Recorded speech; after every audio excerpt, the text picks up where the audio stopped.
साथियों, आपका स्वागत है आपके अपने चैनल केडी इंग्लिश लर्निंग पर। तो फ्रेंड्स, आज हम कवर करने चल रहे हैं भारत शासन अधिनियम 1858 से लेकर के भारत की आज़ादी तक 1947 तक जितने भी एक्ट या अधिनियम पारित किए गए हैं ब्रिटिश क्राउन के द्वारा, उनको संक्षिप्त में समझने का प्रयास करेंगे। तो फ्रेंड्स, बात करें भारत शासन अधिनियम 1858 से आने से पहले एक महत्वपूर्ण घटना घटी थी। 1857 की क्रांति। 1857 की जो क्रांति हुई थी, उसको क्या कहा गया था? प्रथम स्वतंत्रता संग्राम भी कहा गया था, प्रथम सैनिक विद्रोह भी कहा गया था, और उसी की वजह से कंपनी का शासन खत्म हुआ और सीधे डायरेक्ट ब्रिटिश क्राउन का नियंत्रण भारत पर प्रभावित हुआ। बात करें प्रमुख प्रावधान की,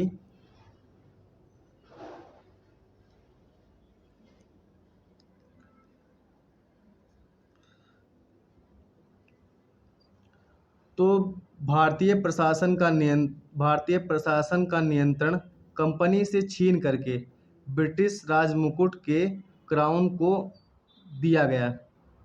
यानी डायरेक्ट कंपनी का शासन हटाकर ब्रिटिश पार्लियामेंट डायरेक्ट भारत पर अपना शासन कर रही थी, और एक नए पद का सृजन किया गया, जो कि भारत का राज्य सचिव, बोर्ड ऑफ डायरेक्टर्स और बोर्ड ऑफ कंट्रोल का जो समस्त अधिकार था, भारत का राज्य सचिव को प्रदत्त किया गया और भारत के राज्य सचिव को दिया गया। भारत के गवर्नर जनरल का नाम बदलकर वायसराय कर दिया गया, और जो प्रथम वायसराय बने थे वो लॉर्ड कैनिंग थे। भारत का अंतिम जो गवर्नर जनरल थे, जो कंपनी के अधीन थे, वो लॉर्ड कैनिंग थे, और भारत के प्रथम वायसराय भी लॉर्ड कैनिंग थे, जो भारत को ब्रिटिश क्राउन या ताज का प्रतिनिधि के रूप में प्रतिनिधित्व करते थे। और मुगल सम्राट के पद को समाप्त कर दिया गया था, और उस समय मुगल सम्राट बहादुर शाह जफर थे।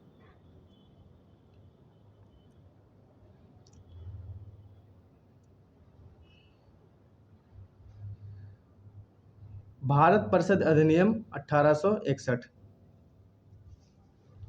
जितने भी महत्वपूर्ण अधिनियम हैं उन्हीं को केवल कवर करने का प्रयास किया जाएगा। भारत परिषद अधिनियम 1861, इसमें जो है वायसराय को अध्यादेश जारी करने की शक्ति प्रदान की गई थी, जो कि 6 महीने के लिए वैलिड थी, और राज्य विधान परिषदों का गठन किया गया था, और विभागीय प्रणाली यानी पोर्टफोलियो प्रणाली फ्रेंड्स वो होती है जिसमें एक व्यक्ति को 2 विभागों का पदभार दिया जा सकता है। यानी एक व्यक्ति 2 विभागों का पदभार संभाल सकता है। जैसे भारत का जो है किसी राज्य का राज्यपाल होता है, 2 या 2 से अधिक राज्यों का राज्यपाल हो सकता है। और जब अंग्रेजों को लगा कि अब काम नहीं चलेगा, तो वायसराय को कार्यकारी परिषद में भारतीयों को गैर सरकारी सदस्यों के रूप में मनोनीत करने का अधिकार प्राप्त हुआ, और उनको शामिल करने लगे। मद्रास और बम्बई प्रेसिडेंसियों को विधायी शक्तियां देकर विकेंद्रीकरण की शुरुआत की। इसका मतलब है फ्रेंड्स, जो है मद्रास और बम्बई प्रेसिडेंसियों को भी कुछ मामलों में विधायी शक्ति बनाने का अधिकार प्राप्त हुआ, और ये टोटल तो वायसराय के ही अधीन थे, लेकिन कुछ मामलों में इनको शक्तियां थी कि वहाँ पे कुछ स्थानीय कानून बना सकें।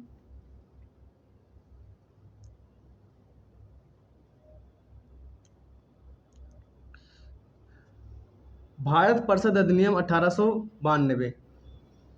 केंद्रीय विधान परिषद के भारतीय सदस्यों को बजट पर विचार प्रकट करने का अधिकार प्राप्त हुआ। सार्वजनिक हित के मामलों में केंद्र विधान परिषद को भारतीय सदस्यों को 6 दिन की पूर्व सूचना देकर प्रश्न पूछने का अधिकार प्राप्त हुआ। पूरक प्रश्न पूछने तथा मतदान करने का अधिकार नहीं, सीमित अर्थों में निर्वाचन पद्धति का प्रारंभ हुआ। फ्रेंड्स, जो है भारतीयों को प्रश्न पर विचार प्रकट करने का अधिकार प्राप्त हुआ। पूरक प्रश्न पूछने का अधिकार नहीं, मतलब सवाल जवाब करने का अधिकार भी बिल्कुल भी नहीं प्राप्त हुआ। और मतदान करने का अधिकार भी बिल्कुल नहीं हुआ कि ये विधेयक नहीं पास होगा, आपको मतदान करना है तो मतदान करने का अधिकार बिल्कुल नहीं प्राप्त हुआ। केवल अपने अपने विचार प्रकट करने का अधिकार प्राप्त हुआ था। नेक्स्ट, भारत परिषद अधिनियम 1919। फ्रेंड्स, जो भारत परिषद अधिनियम 1919 आया, इसमें ब्रिटिश भारत में सर्वप्रथम सांप्रदायिक निर्वाचन, पृथक निर्वाचन के अंतर्गत मुसलमानों को भी सम्मिलित किया गया। मुसलमानों के लिए पृथक निर्वाचन का प्रावधान किया गया, जिसमें हिंदू हिंदू को वोट दे सकता है और मुस्लिम मुस्लिम को वोट देकर निर्वाचित अपने सदस्य ला सकता है, अपने प्रतिनिधि निर्वाचित कर सकता है। इसके तहत वायसराय के कार्यकारी परिषद में सर्वप्रथम किसी भारतीय सत्येंद्र प्रसाद सिन्हा को सम्मिलित किया गया।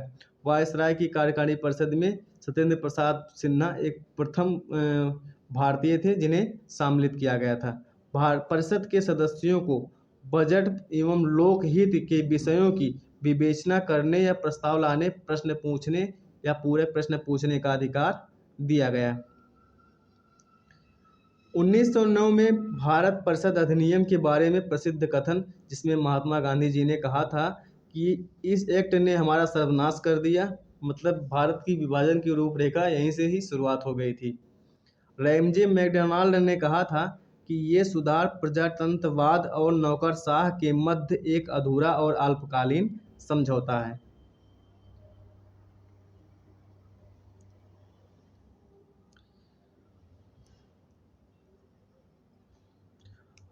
भारत शासन अधिनियम 1919, जिसमें प्रमुख प्रावधान था प्रांतीय विभागों का आरक्षित और हस्तांतरित में विभाजन।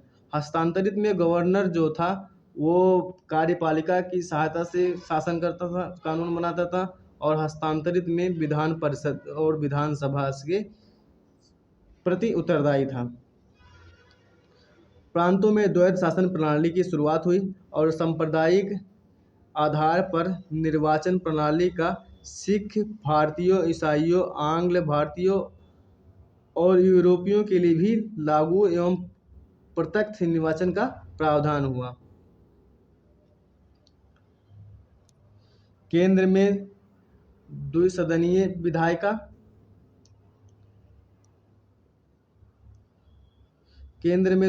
विधायिका, और इस अधिनियम में पहली बार उत्तरदायी शासन शब्द का प्रयोग हुआ। उत्तरदायी शासन का मतलब होता है स्वशासन। स्वशासन का पहली बार प्रयोग हुआ। बात करें 1935 के अधिनियम, जो कि बहुत महत्वपूर्ण है।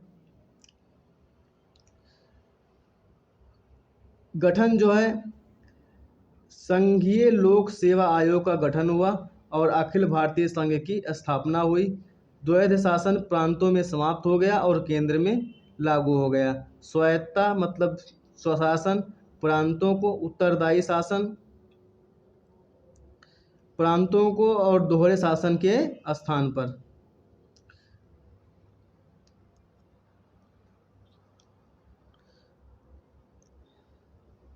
भारत शासन अधिनियम 1935 प्रमुख प्रावधान। विस्तार, सांप्रदायिक तथा वर्गीय मतदाता मंडलों का विस्तार हुआ।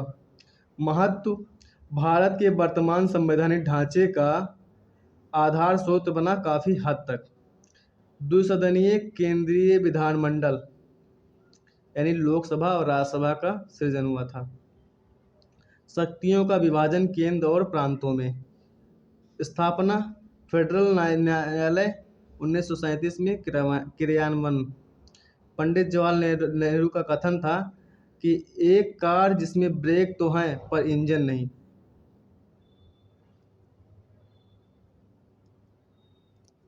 गुलामी का अधिकार।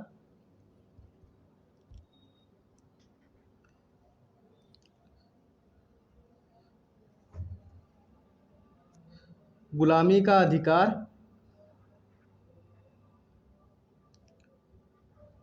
दास्ता का आज्ञापत्र, अनुदेश प्रपत्र, अंतर्विष्ट और राज्य की नीति निर्देशक तत्व के रूप में समाविष्ट। भारत के संविधान में 1950 में।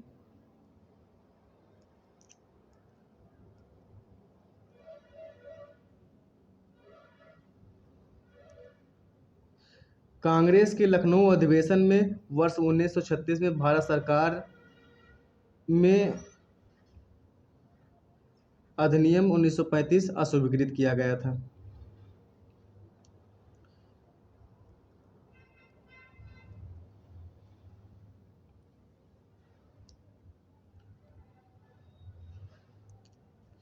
भारतीय स्वतंत्रता अधिनियम 1947।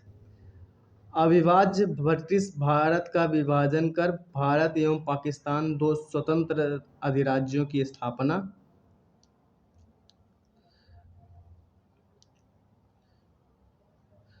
15 अगस्त 1947 से भारतीय रियासतों पर ब्रिटिश संप्रभुता की समाप्ति।